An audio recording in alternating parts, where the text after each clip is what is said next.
Welcome, everyone. I'm so excited that you are here with us today, and I'm so pleased to be talking to our guest today on Be What You Don't See. My name's J. Michelle Swope. My pronouns are she, her, but I'll answer to anything if offered with love.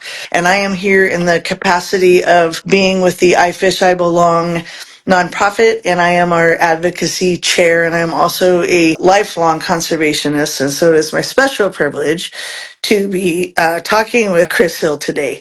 Chris, welcome. I'm so excited you're here and taking time out of your busy schedule, and I'd love for you to just introduce yourself if you'd like. Great, thank you. And thanks for having me on today. I'm so excited for this conversation. My name is Chris Hill. I use she, her pronouns, and I am based here in Southeast Alaska. Wonderful. So, Chris, would you just help set the stage for us around what inspired you, moved you to get into the world of conservation? Oh wow, that's a great question. And it brings me back to a lot of fond memories growing up. So I love I this. always, I always love answering this question. You know, it really all started when I was middle school. So yeah, when I was a kid, and I loved photography and arts and crafts and those sort of things, and I hated the outdoors. I grew up in Washington D.C. area, Okay. and Yeah. so it's really humid in the summers. Your hair gets really frizzy. There's a lot of bugs. There's a lot of mosquitoes, and I never actually I never liked being outside for too long. I went to this really great school in Maryland, and for one of the auctions that school was having some sort of auction, and my mom won a week at a camp, and it Oh. happened to be my favorite teacher's husband's camp. Mm-hmm. And I was like, "Oh, that's cool. Oh, yeah, I'm interested." And I said, "Mom, what kind of camp is it?" She says, "I don't know. It's an outdoor camp." And I was like, well, what does that mean?" And she's like, "I don't know. You like go outside and you're outside all day." And so I was talking to my teacher, and I was like, "I don't know. This sounds like kind of miserable." And my teacher said, "Oh, I think you'll be great at rock climbing. You should do rock climbing." So I went to this camp, and we were outside all day long. And I had the most fantastic week at camp. And on Thursdays, there was an overnight, and it was my first time sleeping outside on the ground with no tent, just a tarp in the stars. And it was just an amazing experience. And I went back for the rest of the summer. And the best part about this camp is that they didn't not only taught you about how to do the sport that you were doing for the whole week, but also about how to conserve nature and how to protect nature and leave no trace. And that was a really important piece of the camp. And that at that moment is when really my career trajectory started of this is what I want to do. I want to be outside all day long. I Wow. want to protect the land and the little animals and the water. This is what I want to do for the rest of my life. And so that was the moment that it really started. And I went to camp the rest of, into high school. I became a counselor there. And till this day, I'm still really good friends with the camp directors and the camp owners of that camp. Oh my gosh. That Yeah. is the best. That is the best origin story. No, and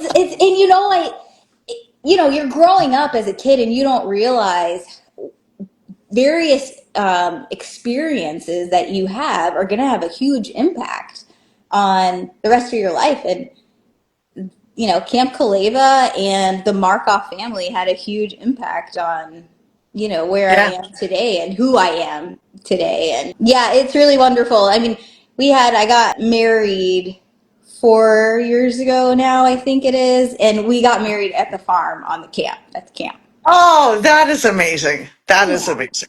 Yeah. Okay. So let's go from girl in the tarp looking at the stars somewhere in the DC, Virginia area Mhm.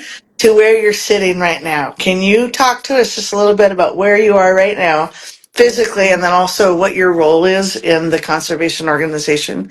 Yeah, absolutely. So, I went in and out of life, went to college, went to law school, did a number of really cool jobs. My foundation is community-based grassroots organizing. So really organizing in the ground, on the ground, with community leaders and partners, moving in and out of lobbying, being a lobbyist for a number of years on the state level to Congress on the Hill, all the way to Alaska. I work remotely here in Alaska, and I am the CEO for a conservation organization called the Conservation Lands Foundation. And so we have folks all across the West and in DC as well working on preserving, conserving, and protecting public land. Hmm.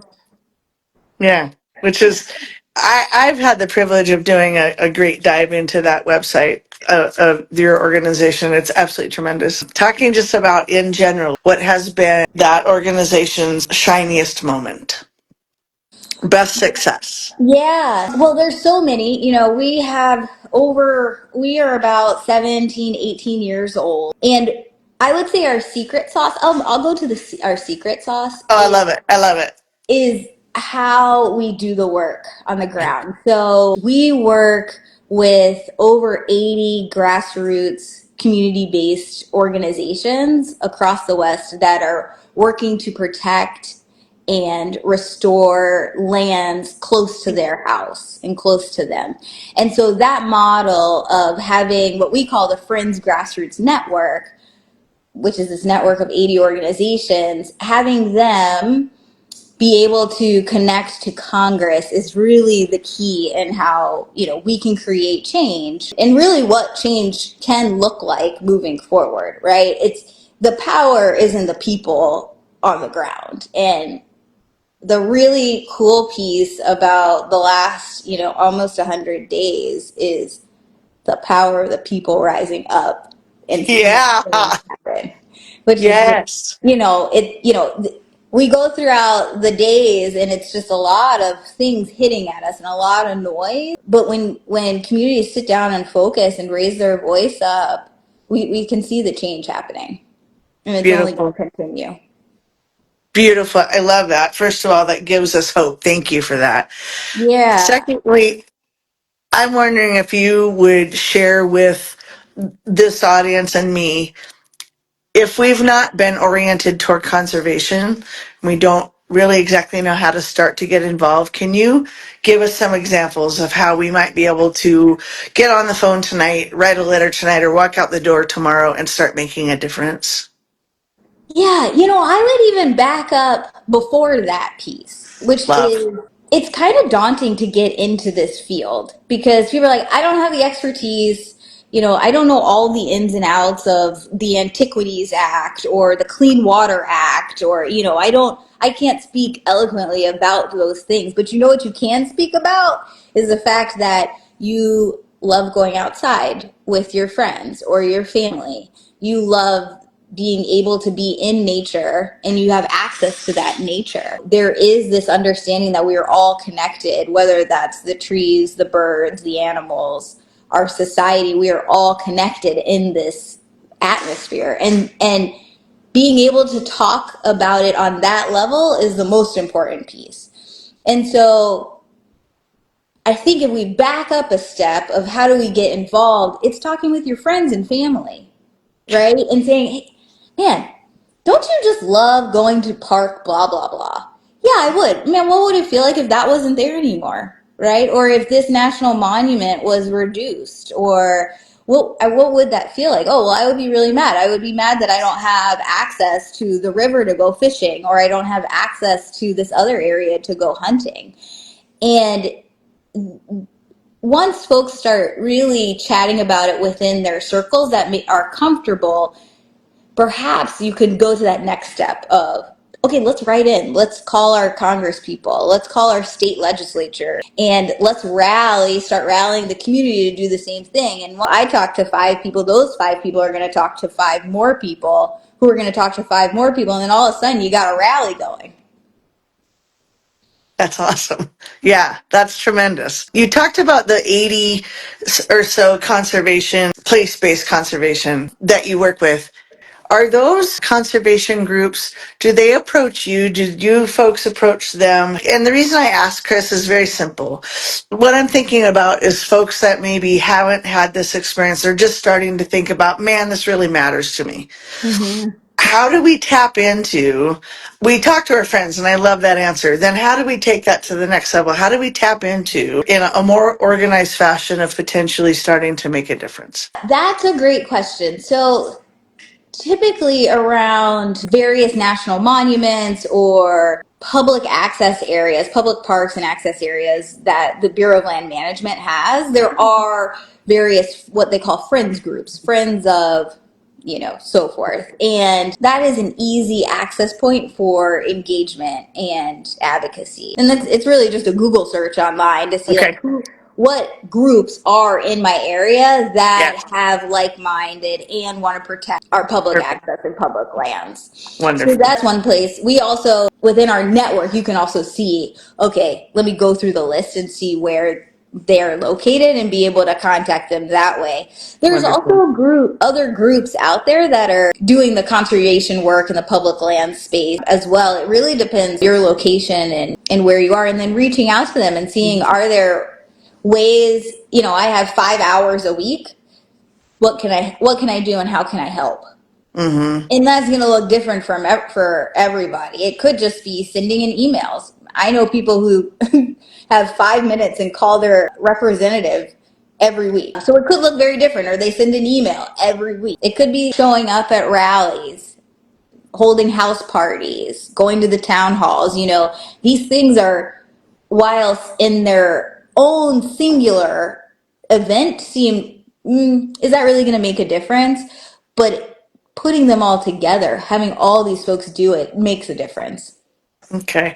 That's an excellent way to put that. And that is something that I Belong have talked about, right? Mm-hmm. And because we're wanting to make a difference, right? And our community wants to make a difference.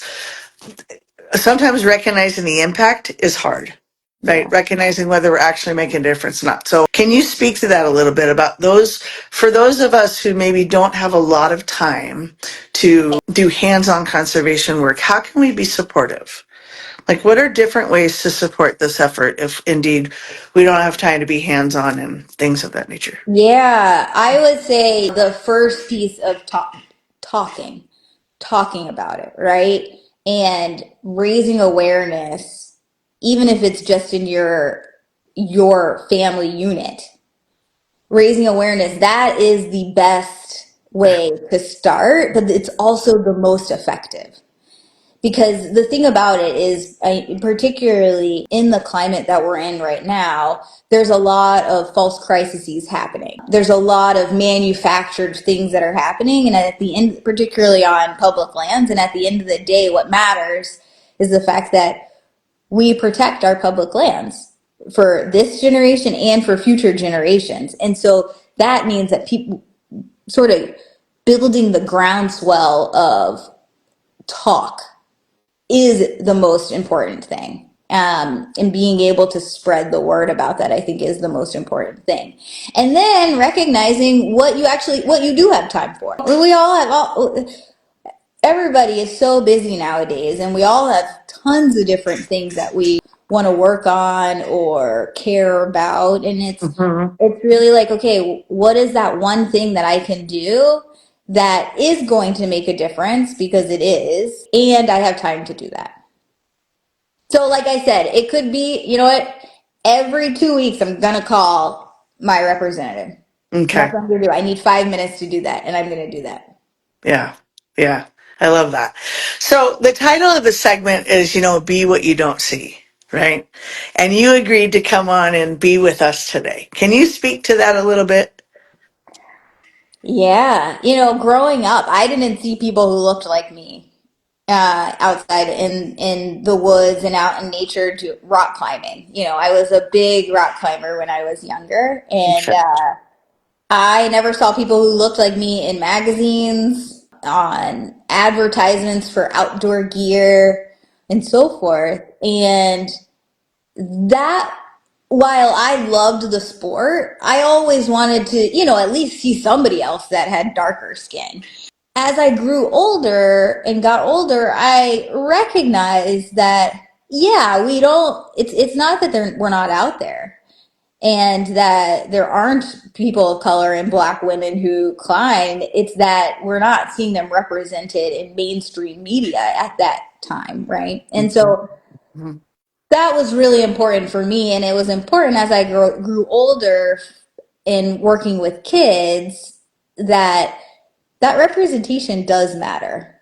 And how we go about equitable access to the outdoors really does matter. And it matters particularly when we have kids growing up in this society. And Mhm. so be what you don't see, is me being out there. Now I love fly fishing. I don't really climb that much anymore. It's still my favorite passion, but I don't really do it that much anymore. More, it's now fishing. And it's being out there and taking up space in the river and being with nature and encouraging others to do the same and encouraging others to bring their friends along as well and have fun and be joyful. And a lot of it to me now is around joy. What brings people joy and how do we instill that joy in the fun things we do in nature, but then also how do we instill joy in the conservation movement? And as we do this hard work, we got to remember why we're doing it. And a lot of it is we're doing it so that future generations can also be on the land and enjoy that access, but it's because we do too. We love doing that. So, Wonderful. Would you agree with the statement that you might not really fit the mold of what folks think of when they think of a conservationist? oh, huh. I would say I agree with that. I think I would agreed with that a lot more maybe about 10 years ago. Can you tell me more about that, please? I think there over the last 10 years there has been just a growing movement of equitable access to the outdoors in recreation in general, that groups of folks, whether that's Black women, Black people, BIPOC folks, have really been taking up space in nature and just being there and being present and being joyful on the land and in nature. And I think that over the last 10 years, when I look at people on the parks and people on the trails, it is representative. Now, if somebody says I don't fit the mold, I'll be like, where are you looking? Outstanding, outstanding, outstanding. It's like, I don't know what mold you're talking about or where you're looking, because I do fit a mold that I created. That's right. Absolutely. I love that. I love that. Are there ways to support conservation and folks in conservation without participating in it themselves? And this is sort of like a round the circle question about sort of allyship, Mm-hmm. but it's a hard question to ask. How can folks who are in positions to want to assist or act as allies, how can we be effective in that?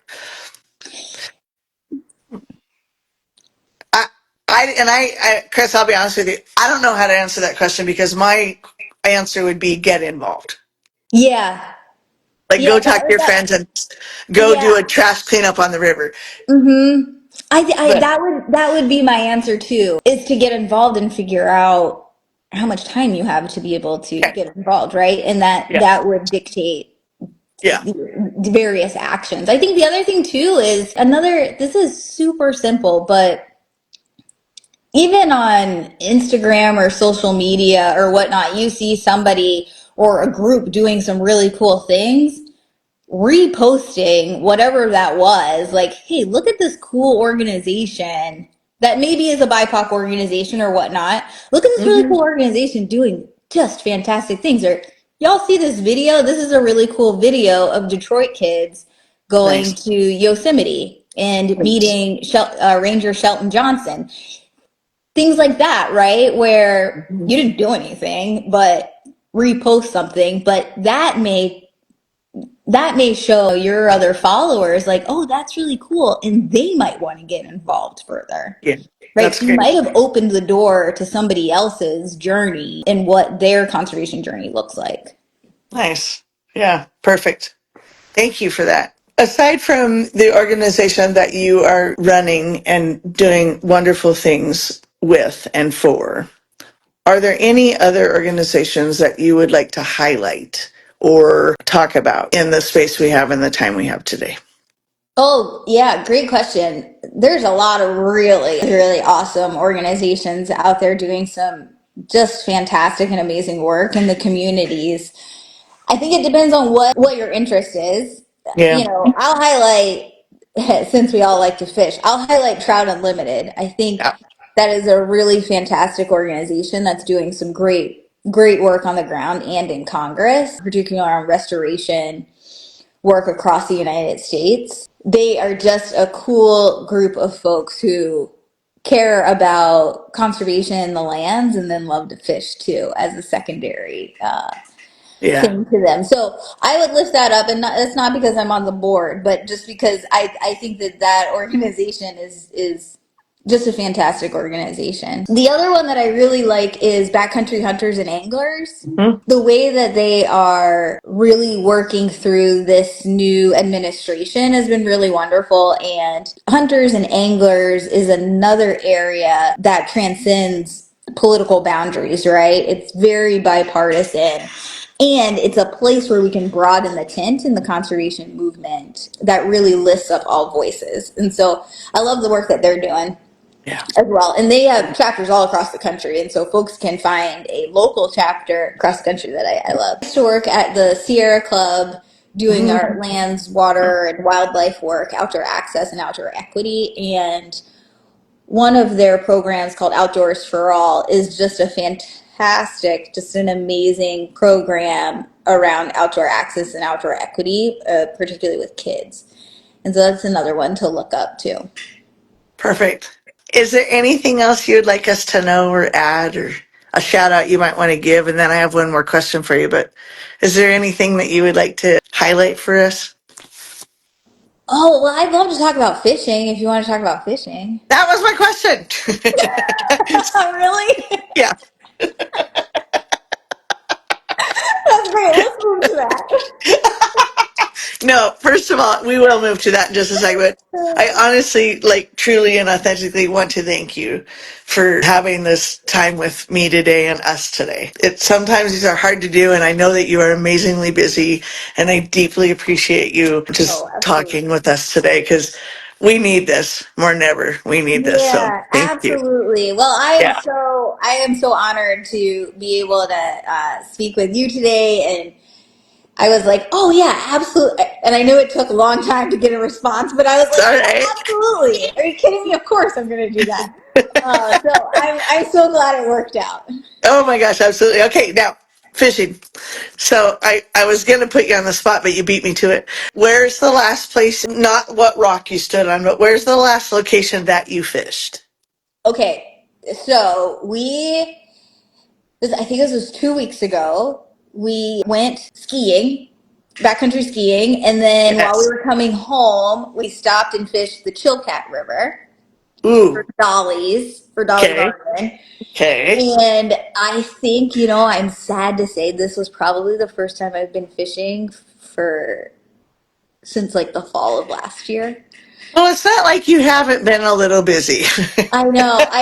And then you have winter sports and skiing and so on, but it felt so good just to hold Yeah. the rod and cast. And Good. I was like, wow, my casting is terrible right now.